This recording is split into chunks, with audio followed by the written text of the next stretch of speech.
2007 Toyota Camry Hybrid. Customer states no power steering. This is the triple code I got.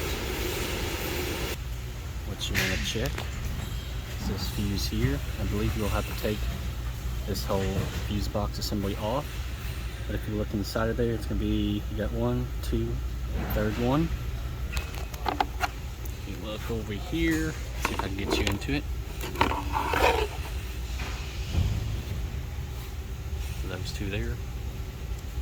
So you're looking at this one here, which will be this one there. I don't know how well you can see it. Let me see if I can get a light onto it. That might help a little bit. It's going to be a third one. EPS, electronic power steering, 80 amp. So you want to check the fuse there. My fuse was good. The module located right there.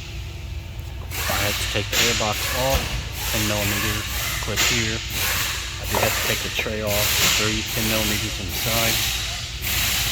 And what I want you to do is check that connection down there. You'll have two big wires, a black and a white one. You want me to check the power, so I have my multimeter to it. Added the power to one of them, I can't remember which one. And I grounded off the start power. I'm getting 12, 14 volts, that's good. Then wanted me to check my ohm on the ground side of it. So I stuck it there and ground it out.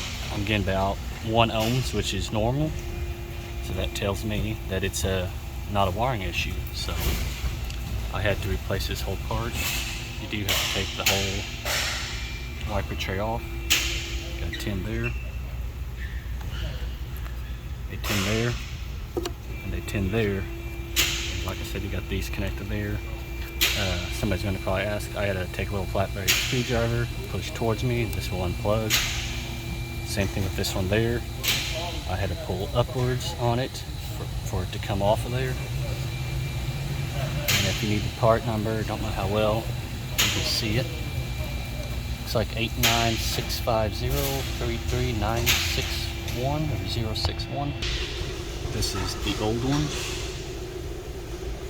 And when you do replace it, you will need to calibrate the steering on it, which since I'm at a Toyota dealership, I can do it myself, but you probably need one of those fancy scan tools to program it.